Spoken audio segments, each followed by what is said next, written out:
Assalamualaikum warahmatullahi wabarakatuh. Perkenalkan, nama saya Rasesa Zalfana Damazura dengan NIM A1D1246065 dari ruang 03. Jadi di sini saya akan menjelaskan tata cara memandikan, mengkafani dan juga menguburkan. Yang pertama, memandikan jenazah. Nah, syarat-syarat memandikan jenazah itu yang pertama, syarat itu jenazah itu harus beragama Islam. Lalu tubuhnya masih ada, terus tuh tidak mati syahid, terus tuh orang yang masuk ke dalam tempat pemandian tuh tidak boleh sembarangan, cuman orang yang orang yang ditugaskan untuk memandikan saja. Lalu tuh sunahnya di tempat pemandian jenazah tuh diberikan wangian. Nah, selanjutnya cara memandikan jenazah, pertama tuh mayit itu diletakkan di satu tempat yang telah disediakan seperti kayak di atas meja. Nah, terus tuh tubuh mayit itu ditutupi dengan kain tipis. Nah, kemudian mulai memandikan jenazah. Yang pertama kita bersihkan kotoran dari si mayat dan diurut-urut bagian tubuhnya agar keluar najis atau kotoran dari tubuhnya. Nah, intinya kubul dan dubur itu harus bersih. Dengan tangan kiri memakai sarung tangan. Nah, terus tuh ketika membersihkan najis atau kotoran itu kita membaca niat. Kalau untuk perempuan yaitu nawaitul istinja lihazatil mayyitati fardhu lillahi ta'ala. Tapi kalau untuk laki-laki nawaitul istinja yahaza mayyitati fardhu lillahi ta'ala. Nah, kemudian istinja itu wajib sempurna sampai kita yakin itu sudah bersih semua kotorannya. Terus bila najis atau kotoran atau darah dari jenazah masih ada yang keluar, kita sumbat pakai kapas. Nah, terus tuh setelah istinja kita membaca doa lagi, yaitu Allahumma tohar qalbahu haminna fakin wahasinna korjahu haminna fawajisu. Nah, setelah selesai melakukan istinja, kan tadi pakai sarung tangan tuh. Nah, terus dilepas sarung tangannya, diganti yang baru. Kemudian baru kita bersihkan dengan sarung tangan yang baru itu giginya, hidung, terus tuh bawah ketiak atau seluruh lipatan yang ada di tubuh ini dibersihkan dengan air bersih. Nah, kemudian baru dibasuh dengan air sabun. Baru setelah dengan air sabun tuh pokoknya itu harus benar-benar bersih. Baru dengan air, terus tuh diwudukan. Nah, wudunya itu dengan membaca niat nawaitul wudu'a lihazatil mayyitati yahiziti mayyitati sunata lillahi ta'ala. Nah, terus setelah wudu kita baca doa lagi, yaitu Ashhadu an la ilaha illallah wahdahu la syarikalah wa ashhadu anna muhammadan abduhu wa rasuluh. Allahumma ja'alni wa innahu minat tawwati sina waj'alni wa iyatarha minal mutatahhirina wa ajalni wa iyyaha minu ibadikas sholihin. Nah, terus setelah menyelesaikan wudhu orang yang jenazah tadi, kita membaca niat nawaitul gusa lihayazil mayyitati lihazatil mayyiti fardhu lillahi ta'ala. Nah, kemudian memandikannya itu dengan urutan. Yang pertama kita basuh kepalanya dulu, kepala, muka. Nah, terus tuh baru bagian tubuh, siram dari kanan, baru kiri, terus dimiringkan, tubuhnya dimiringkan ke kanan, dimiringkan ke kiri, disiram belakangnya. Nah, terus tuh baru disiram dengan air bidara, lalu kapur barus dan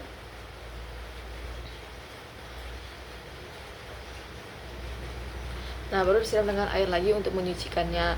Terus disiram sebelah kanan mulai dari kepala sampai tumit, kemudian sebelah kanan belakangnya, sebelah kiri bagian belakang, terus mayat ditelentangkan lalu disiram dari kepala sampai kaki. Nah, setelah itu setelah mayat itu selesai dimandikan, sudah bersih semuanya dari kotoran, istinja, kubur, dubur sudah diwudukan juga. Nah, baru kita lap mayat itu sampai kering, baru ditutup dengan kain tipis. Nah, baru dipindahkan ke tempat untuk mengafaninya. Nah, kemudian di dahinya itu kita tulis dengan tangan tuh kayak bismillahirrahmanirrahim, la ilaha la ilaha illallah Muhammadur Rasulullah, kayak ditulis ini aja, Bismillahirrahmanirrahim, la ilaha illallah Muhammadur Rasulullah. Nah terus baru di cara mengkafani. Nah mengkafani ini hukumnya fardu kifayah. uh, uh, Kalau mengkafani ini dia minimal 1 lapis, tapi kalau bagus itu 3 lapis. Nah kalau untuk perempuan dia pakai mukena, kalau untuk laki-laki dia pakai sorban. Nah adapun untuk pertama itu kita siapkan kain kafannya, terus tuh dipotong sedikit lalu ditarik tali untuk kain kafan itu. Nah untuk jenazah laki-laki itu ketika jenazah laki-laki dan jenazah perempuan ketika menyampaikan kainnya kita baca niatnya itu Allahumma ja'al libasati anil karimi wa adkhuli ya Allahu ta'ala bi rahmatika anajmu ya rahmar rahimin. Terus kalau untuk jenazah perempuan Allahumma ja'al libasaha anil karimi wa adkhilha ya Allahu ta'ala bi rahmatika arhamar rahimin jannatu ya arhamar rahimin. Nah baru kita buat aksesoris jenazahnya. Yang pertama kalau saya contohkan untuk jenazah perempuan, kita misalnya kain kafan jadi 2,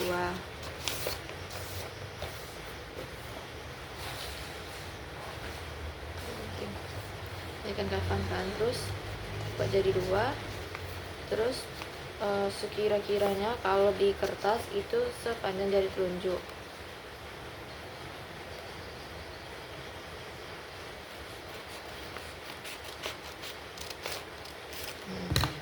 Ini untuk hijabnya diikat.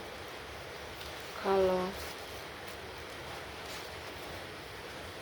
terus baru kita buat bajunya. Ini kertas HPS,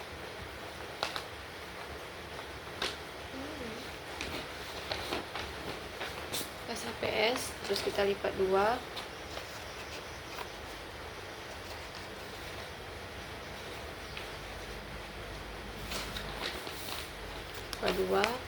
lalu kita lipat lagi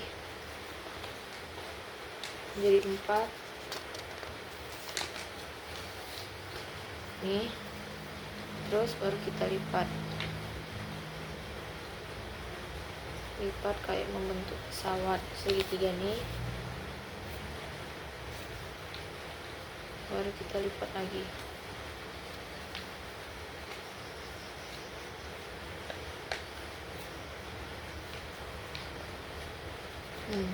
Sampai kayak dia membentuk pesawat. Nah ini kan baru kita gunting.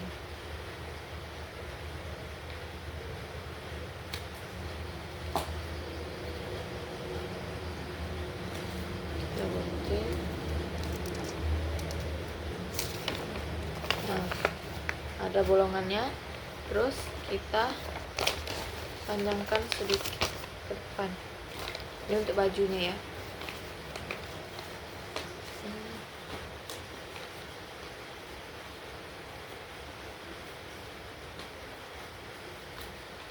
Nih kan, aduh, ini kan udah seperti bentuk baju nih.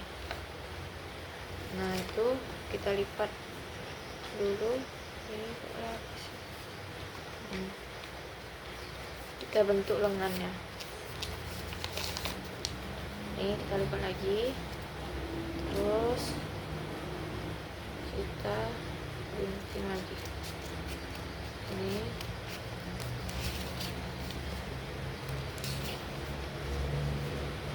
gelap, terus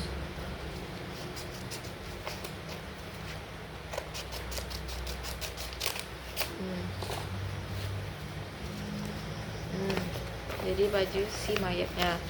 Terus kita gunting bagian belakangnya lebih untuk talinya.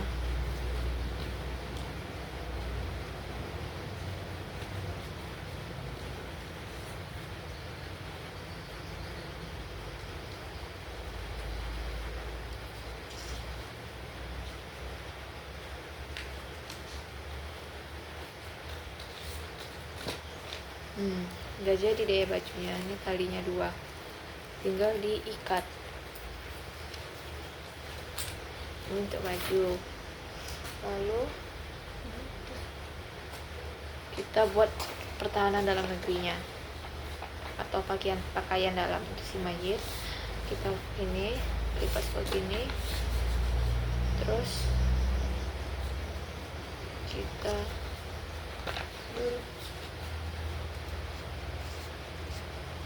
lipat dua ini, terus kita gunting ini kan, terus kita gunting.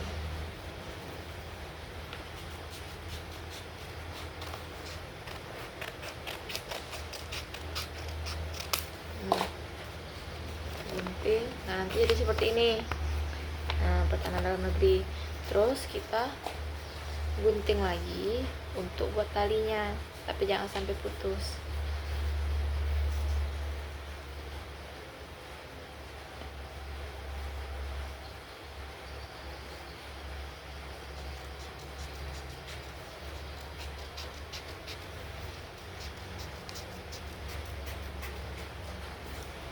Nah,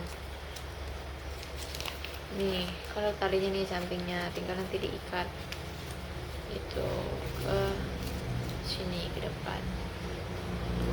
Ini cara mengkafani ya, untuk tutorial dengan kertas. Nah, lalu yang kita perlu ketahui dari mengkafani itu, sekurang-kurangnya kain kafan tuh satu lapis tuh setidaknya cukup untuk menutupi seluruh tubuhnya, kecuali mayat itu mengerjakan ihram, itu bagi mayat laki-laki itu kepala muka sama rambutnya harus nampak, tapi kalau untuk perempuan mukanya saja terbuka. Terus kalau misalnya suatu tempat itu tidak benar-benar tidak ada kain kafan, bisa menggunakan kayak ditutup tikar atau daun-daunan, atau juga boleh tanah lumpur. Nah, orang yang mengkafani mayat itu sebisa mungkin itu tuh mahramnya, seperti anak, saudara, atau orang tuanya. Nah, terus kalau kain kafan itu tuh sebaiknya dari harta benda mayat itu sendiri, terus tuh berwarna putih dan baru serta perlu dibasuh. Kemudian tata cara menguburkan. Lalu kita masuk ke tadi menguburkan tuh. Nah, jadi buat gali dulu lubang untuk kuburannya. Kira-kira itu dalamnya itu seperti 2 meter dan lebarnya 1 meter. Nah, kemudian buat lubang itu agak miring ke arah kiblat. Tujuannya agar tidak mudah dibongkar oleh binatang dan juga tidak bau saat terjadinya pembusukan terhadap mayit. Nah, terus tuh buatlah lubang itu cukup seukuran tinggi jenazah. Lalu ditutup dengan papan atau bambu. Nah, saat jenazah dan dimasukkan ke dalam kuburan, maka miring jadi jenazah itu diangkatkan dari keranda terus masuk ke kuburan tuh, setelah itu dimiringkan ke arah kiblat. Nah, saat masukkan jenazah itu lebih dahulu kepala jenazah dari arah kaki makam. Nah, terus tali-tali pengikat di kain kafan itu diikat semua ke pipi kanan dan ujung kaki ditempelkan ke tanah. Setelah itu jenazah ditutup dengan papan kayu atau bambu atau tersebut dinding ari-ari, kemudian ditimbun tanah kira-kira sejengkal. Terus tuh baru kemudian meletakkan pelepah yang masih basah atau menyiramnya dengan kembang di atas kubur tersebut. Nah, itulah tata cara memandikan, mengkafani, dan menguburkan. Sekian dari saya. Jika ada salah kata atau ucapan, saya mohon maaf. Saya akhiri. Wassalamualaikum warahmatullahi wabarakatuh.